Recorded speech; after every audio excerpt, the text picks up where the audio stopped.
ओम श्री गणेशाय नमः। ओम नमः शिवाय। पहले से तीसरे अध्यायों के बाद अब प्रस्तुत है सभी सुख प्रदान करने वाले और सभी दुखों को दूर करने वाले शिव महापुराण का चौथा अध्याय। यदि वीडियो पसंद आए तो इसे लाइक और शेयर करें और हाँ, चैनल को सब्सक्राइब करके बेल आइकन जरूर दबाएं ताकि अगले अध्याय की सूचना आपको तुरंत मिल जाए। तो आइए तीसरे अध्याय की कथा आगे बढ़ाते हुए शुरुआत करते हैं चौथा अध्याय। अथ चतुर्थोध्याय। ब्राह्मण बोले, यह बड़ी सौभाग्य की बात है कि भगवान शंकर की कृपा से शिव पुराण की इस वैराग्य युक्त तथा श्रेष्ठ कथा को सुनकर तुम्हें समय रहते चेतना प्राप्त हो गई है। हे ब्राह्मण पत्नी, तुम भय मत करो, भगवान शिव की शरण में जाओ। शिव की कृपा से समस्त पाप तत्काल नष्ट हो जाते हैं। मैं तुम्हें भगवान शिव की कीर्तन कथा से युक्त उस परम तत्व का वर्णन करूंगा जिससे तुम्हें सदा सुख देने वाली उत्तम गति प्राप्त होगी। शिव की उत्तम कथा सुनने मात्र से ही तुम्हारी बुद्धि इस प्रकार पश्चाताप से युक्त होकर शुद्ध हो गई है और तुम्हारे मन में विषयों के प्रति वैराग्य उत्पन्न हो गया है।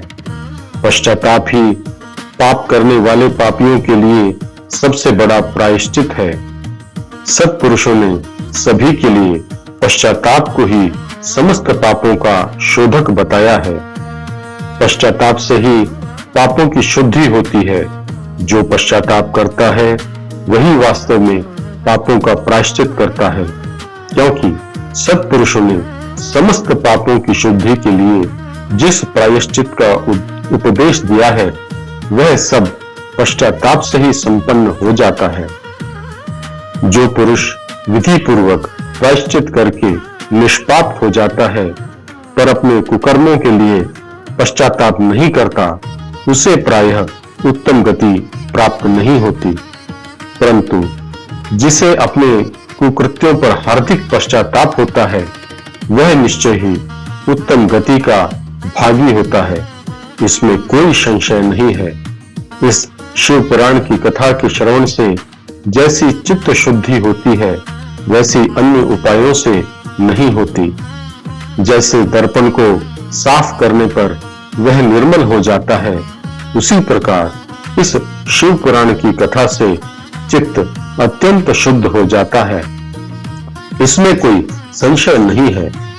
जिन मनुष्यों का चित्त शुद्ध हो जाता है उनके हृदय में जागृत पार्वती सहित भगवान शिव विराजमान रहते हैं। इससे वह विशुद्धात्मा पुरुष श्री शाम सदाशिव के परम पद को प्राप्त होता है। इस प्रकार यह कथा रूपी साधन समस्त प्राणियों के लिए उपकारी है और इसी कारण महादेव जी ने इसे आग्रह पूर्वक प्रकट किया है। इस कथा से भगवान उमापति का ध्यान सिद्ध हो जाता है। उस ध्यान से परम ज्ञान और उससे मोक्ष की प्राप्ति निश्चय ही होती है। भगवान शंकर के ध्यान में प्रवृत्त हुए बिना भी यदि कोई इस कथा को मात्र सुनता है तो वह अगले जन्म में भगवान के ध्यान को सिद्ध कर परम पद को प्राप्त कर लेता है। इस कथा के श्रवण से भगवान शंकर के ध्यान को प्राप्त कर पश्चाताप करने वाले पापी पुरुष भी सिद्धि को प्राप्त हुए हैं। इस उत्तम कथा का श्रवण समस्त मनुष्यों के लिए कल्याणकारी बीज है। अतः शास्त्रोक्त विधि से इसकी आराधना अथवा सेवा करनी चाहिए। यह कथा श्रवण भवबंध रूपी रोग का नाश करने वाला है। भगवान शिव की कथा को सुनकर पुनः हृदय में उसका मनन और निध्यासन करने से पूर्ण रूप से चित्त शुद्धि हो जाती है। चित्त शुद्धि होने पर महेश्वर की भक्ति अपने दोनों पुत्रों ज्ञान और वैराग्य के साथ निश्चय ही प्रकट होती है। तत्पश्चात महेश्वर की कृपा से दिव्य मुक्ति की प्राप्ति होती है, इसमें कोई संशय नहीं है। जो शिव भक्ति से रहित है उसे पशु के समान समझना चाहिए, क्योंकि उसका चित्त माया के बंधन में आसक्त रहता है और वह निश्चय ही संसार बंधन से मुक्त नहीं हो पाता। ये ब्राह्मण पत्नी, इसलिए तुम विषयों से मन को हटाकर भक्ति भाव से भगवान शंकर की इस परम पावन कथा का श्रवण करो। परमात्मा शंकर की इस कथा को सुनने से तुम्हारे चित्त की शुद्धि होगी और उससे तुम्हें मोक्ष की प्राप्ति हो जाएगी। निर्मल चित्त से भगवान शिव के चरणार विंदों का चिंतन करने वालों को एक ही जन्म में मुक्ति प्राप्त हो जाती है। यह मैं तुमसे सत्य सत्य कहता हूं।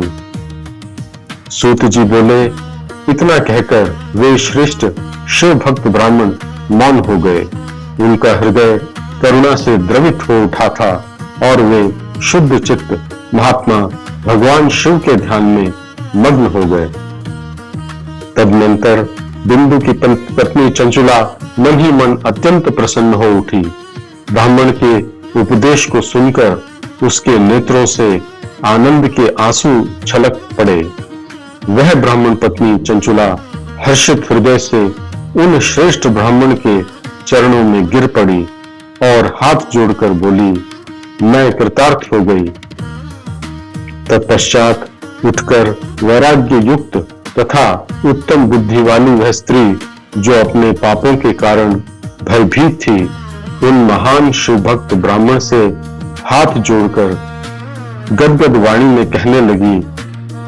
चंचला बोली, हे ब्राह्मण, हे शिव भक्तों में श्रेष्ठ, हे स्वामिन, आप धन्य हैं, परमदर्शी हैं और सदा परोपकार में संलग्न रहते हैं। इसीलिए आप श्रेष्ठ साधु पुरुषों में प्रशंसा के योग्य हैं। हे साधो, मैं नरक के समुद्र में गिर रही हूँ, आप मेरा उद्धार कीजिए, उद्धार कीजिए। पौराणिक अर्थ तत्व से संपन्न जिस उत्तम शिव पुराण की कथा को सुनकर मेरे मन में समस्त विषयों से वैराग्य उत्पन्न हो गया है, उसी इस शिव पुराण को सुनने के लिए इस समय मेरे हृदय में महान श्रद्धा उत्पन्न हो गई है। सूत जी बोले, ऐसा कहकर हाथ जोड़कर उनका अनुग्रह प्राप्त कर चंचुला उस शिव पुराण की कथा को सुनने की अभिलाषा मन में धारण किए हुए उन ब्राह्मण देवता की सेवा में तत्पर होकर वहीं रहने लगी।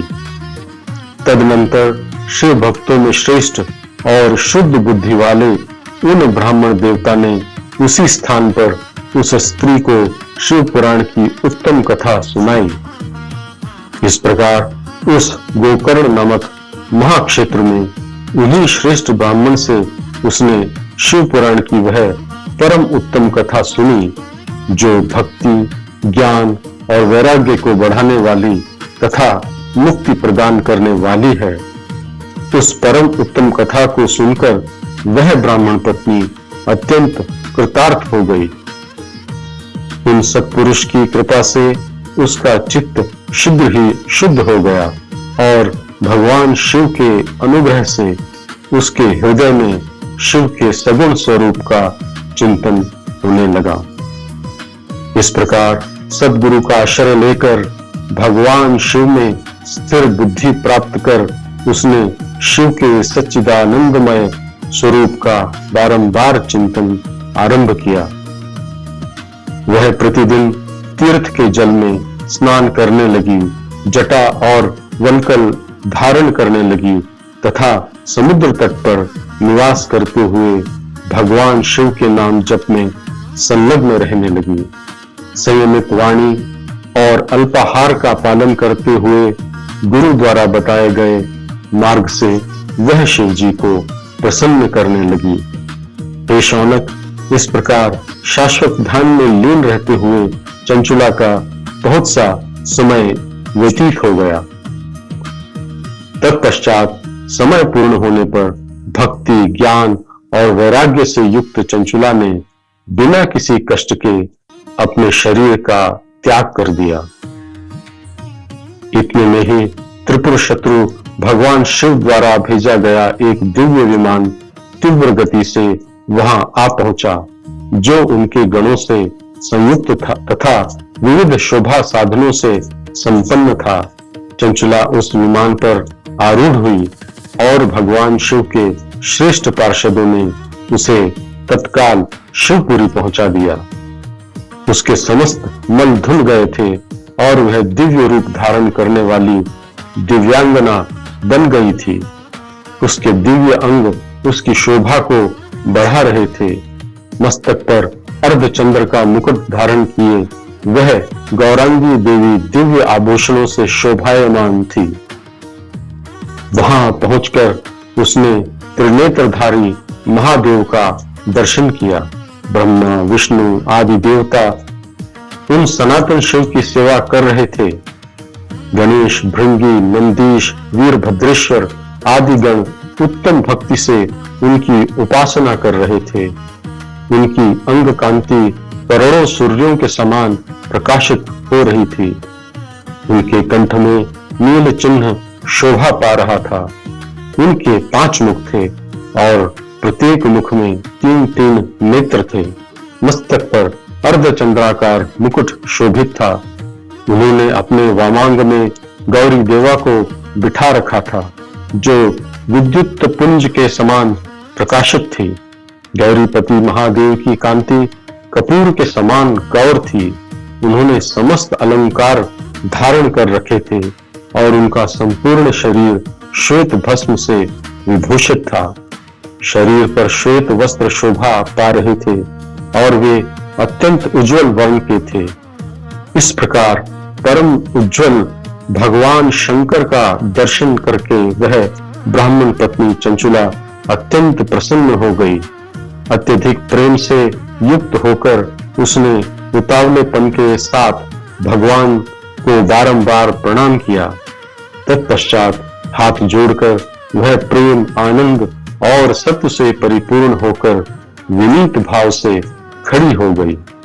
उसके नेत्रों से आनंदाश्रयों की अविरल धारा बहने लगी और संपूर्ण शरीर में रोमांच छा गया।